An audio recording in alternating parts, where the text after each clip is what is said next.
warahmatullahi wabarakatuh. Kami dari kelompok 8 ingin menjelaskan mengenai modul 5 dengan judul menentukan koefisien atenuasi bahan dengan simulasi red lab. Saya Elvas Kofin Mulaya. Saya Sari Andalia Rahma. Saya Asti Pangestu. Saya Alberta Aprilia Kristiwibo. Selamat menyaksikan. Jadi, kita melakukan praktikum kali ini dengan tujuan untuk menganalisis koefisien atenuasi bahan dengan detektor Geiger-Müller. Untuk dasar teori, pada instalasi nuklir dan unit radiologi sangat penting untuk memperhatikan proteksi guna untuk melindungi pekerja radiasi dan masyarakat umum. Salah satu upaya untuk memproteksi diri dari sumber radiasi adalah dengan menggunakan shielding atau penahan. Proteksi radiasi sendiri bertujuan untuk melindungi pekerja radiasi dan masyarakat umum dari bahaya radiasi yang timbul akibat penggunaan zat radioaktif atau sumber radiasi lainnya. Biasanya bahan yang dapat digunakan sebagai penahan atau perisai radiasi contohnya adalah aluminium. Koefisien atenuasi suatu bahan serap radiasi bergantung pada jenis bahan, meliputi nomor atom dan densitas, dan juga energi sinar gamma. Proses atenuasi sinar gamma yang berinteraksi dengan penahan radiasi mengikuti fungsi eksponensial. Dapat dilihat seperti rumus berikut ini. Dengan keterangan I, yaitu intensitas paparan setelah melewati penahan setebal X. Lalu I0 adalah intensitas paparan tanpa penahan, X adalah tebal penahan, lalu mu adalah koefisien atenuasi bahan penahan. Half value layer atau HVL atau tebal paruh adalah ukuran seberapa besar daya tembus foton yang menembus bahan hingga intensitasnya tinggal setengah dari mula-mula. Semakin besar nilai HVL, maka semakin besar daya tembusnya, dan begitu juga sebaliknya. Nilai HVL biasanya meningkat dengan kenaikan tegangan tabung sinar X, atau seberapa kuat energi radiasi yang dipancarkan oleh suatu sumber radiasi. Terdapat banyak metode untuk menentukan nilai HVL. Metode yang paling umum ialah digunakan beberapa aluminium sehingga menghasilkan ketebalan yang bervariasi. Nantinya dapat diketahui ketebalan yang menghasilkan dosis atau intensitas separuh jika dibandingkan tidak menggunakan filter sama sekali. Beberapa alat dan bahan yang kami butuhkan dalam melakukan pencacahan pada detektor Geiger-Müller, yaitu ada PC atau laptop, kemudian ada software red lab. Sumber radioaktif yang kita butuhkan ada dua, yakni sumber radioaktif CO60 dan CS137. Kemudian untuk instrumennya, kami membutuhkan high voltage, preamplifier, amplifier, counter, dan juga shielding atau lempeng aluminium. Masukkan username dan juga password dengan demo, kemudian klik OK, dan kita masuk ke administration dengan mengklik create experiment.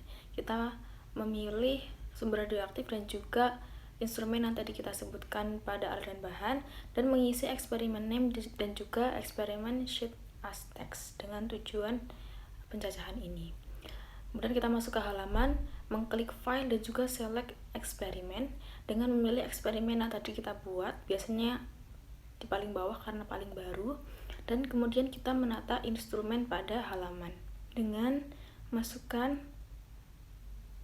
HV supplier, kemudian kita menaruh di samping HV supplier yaitu detektor, kemudian preamplifier, amplifier, dan yang terakhir adalah counter. Setelah itu kita lanjut untuk memasang kabel-kabel yang dibutuhkan. Yang pertama ada kabel berwarna merah dari HV supplier ke HV in. Kemudian kabel berwarna abu-abu pada signal out ke preamplifier input. Kemudian pada output preamplifier ke input amplifier dengan kabel abu-abu. Kemudian dengan kabel ungu amplifier ke preamplifier ke amplifier, dan juga dengan kabel abu-abu lagi unipolar amplifier ke counter input, ke input counter. Kemudian kita mengatur HV supplier pada 1 voltage dan juga timer di counter dengan 60. Setelah itu kita memasukkan sumber radioaktif CO60 di bawah detektor dan dilakukan pencacahan sebanyak 3 kali pada sumber radioaktif ini, dan kemudian kita akan mendapatkan hasil dari pencacahan di counter sebanyak 3 kali juga. Setelah dilakukan pengukuran tanpa menggunakan shielding, selanjutnya akan dilakukan pengukuran dengan menggunakan shielding. Shielding yang digunakan adalah aluminium foil yang diletakkan di antara detektor dan sumber radioaktif. Ketebalan aluminium foil juga bervariasi, yaitu 5 mm, 10 mm, 15 mm, hingga 50 mm. Kemudian, pencacahan juga dilakukan sebanyak 3 kali, sama seperti sebelum menggunakan shielding. Jangan lupa juga untuk menekan tombol stop setiap akan mengganti ketebalan aluminium foil. Setelah mengukur menggunakan sumber radioaktif CO60, dilakukan hal yang sama juga pada sumber radioaktif CS137. Jangan lupa untuk mencatat hasil pencacahan pada tabel pengamatan. Dan berikut adalah tabel pengamatan CO60. Dari sebelah kiri adalah ketebalan aluminium foil yang dicatat pertama tanpa shielding, hingga ketebalan aluminium foil yang bervariasi dari 5 mm hingga 50 mm. Lalu sebelahnya adalah pengukuran pertama, pengukuran kedua, pengukuran ketiga. Lalu dari ketiga pengukuran tersebut dihitung rata-ratanya. Selanjutnya ada tabel pengamatan CS137. Formatnya masih sama seperti CO60. Ada ketebalan aluminium foil dimulai tanpa shielding hingga variasinya ketebalan aluminium foil, pengukuran pertama, pengukuran kedua, pengukuran ketiga, lalu rata-rata dari ketiga pengukuran tersebut. Cara menentukan koefisien atenuasi bahan. Setelah didapat data kobalt 60 dan cesium 137, kemudian hitung ln I0 per I, di mana I0 merupakan rata-rata tanpa shielding. Ini ada di kolom I14. Sama dengan I14 dibagi rata-rata pertama di 5 mm, enter.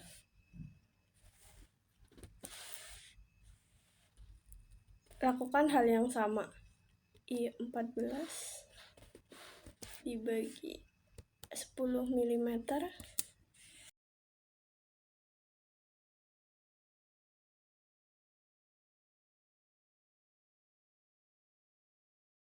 setelah selesai dihitung hingga ukuran 50 mm, kemudian dilenkan dengan cara sama dengan len kurung buka tutup enter, lagi sama dengan len kurung buka, geser kursornya, kurung tutup enter. Ulangi hal yang sama pada data cesium 137. I0-nya bernilai 2385. Sama dengan, karena ada di kolom I14, tulis I14 dibagi dan rata-rata ketebalan 5 mm, enter.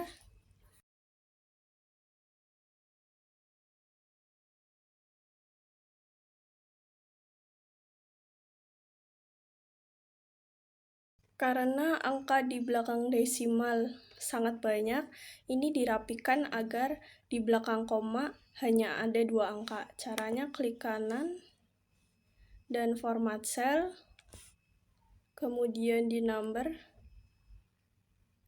Oke. Kemudian lakukan hal yang sama untuk melenkan nilai I0 per I.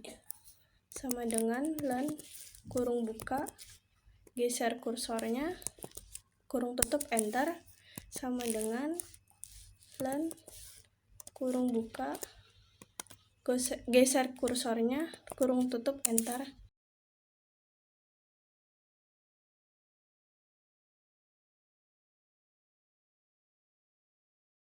Setelah itu membuat grafik persamaannya. nilai ln I0 per I diplot semua, kemudian ke insert, dan pilih chart, pilih scatter yang paling atas, kemudian di quick layout, pilih yang ada simbol fx, dan secara otomatis akan keluar nilai koefisien atenuasinya, yaitu 0,0537. Ulangi hal yang sama pada data cesium 137. Setelah didapat nilai serap atau koefisien bahan yaitu 0,0537 untuk kobalt 60 dan 0,028 untuk cesium 137, hitung intensitas paparan setelah melewati shield. Menggunakan rumus dari dasar teori awal untuk membuktikan bahwa aluminium mampu menyerap sebagian radiasi. Ambil contoh pengukuran kobalt 60 di mana I0 rata-rata tanpa shielding bernilai 5454,67, mu yaitu koefisien atenuasinya bernilai 0,0537 dan X-nya merupakan ketebalan aluminium yaitu 5 mm. Ulangi perhitungan dengan mengganti nilai X-nya menjadi 10 mm, 15 mm hingga 50 mm. Begitu juga dengan pengukuran cesium 137, ulangi hal yang sama pula dengan mengganti nilai X-nya menjadi 10 mm, 15 mm, 20 mm hingga 50 mm.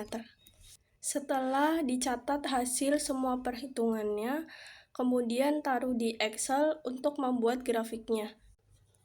Dari grafik perhitungan terlihat pola turun yang signifikan. Semakin besar ketebalan penahan, maka akan semakin kecil nilai intensitasnya. Di mana untuk data kobalt 60, penggunaan aluminium dengan tebal 5 mm akan mempunyai nilai intensitas sebesar 4100 dan akan turun sampai dengan nilai intensitas 372 untuk penggunaan aluminium dengan ketebalan 50 mm. Begitu juga dengan cesium 137, aluminium dengan tebal 5 mm akan punya intensitas sebesar 2074, kemudian akan turun hingga bernilai intensitasnya 588 untuk ketebalan 50 mm.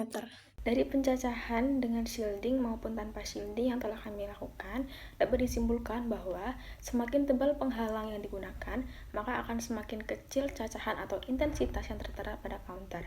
Dan sebaliknya, semakin tipis penghalang yang digunakan, maka semakin besar cacahan yang tertera pada counter. Nilai cacahan yang diperoleh juga akan berbeda saat sebelum diberi penghalang dan setelah diberi penghalang, yaitu setelah diberi penghalang nilainya akan semakin kecil. Kenapa hal tersebut? Karena penghalang tersebut berfungsi baik dalam menghalangi dan mengurangi radiasi dari sumber radioaktif yang digunakan. Dan saran yang kami berikan dari penjelasan yang kami lakukan yaitu alangkah baiknya sebelum melakukan praktikum kita terlebih dahulu membaca dan memahami modul yang akan kita gunakan sebagai materi untuk praktikum agar praktikum dapat berjalan dengan lancar. Jangan lupa untuk mencatat hasil penjajahan pada tabel pengamatan. Dan berikut adalah lampiran saat kami melakukan praktikum pada modul 5 dengan menggunakan shielding.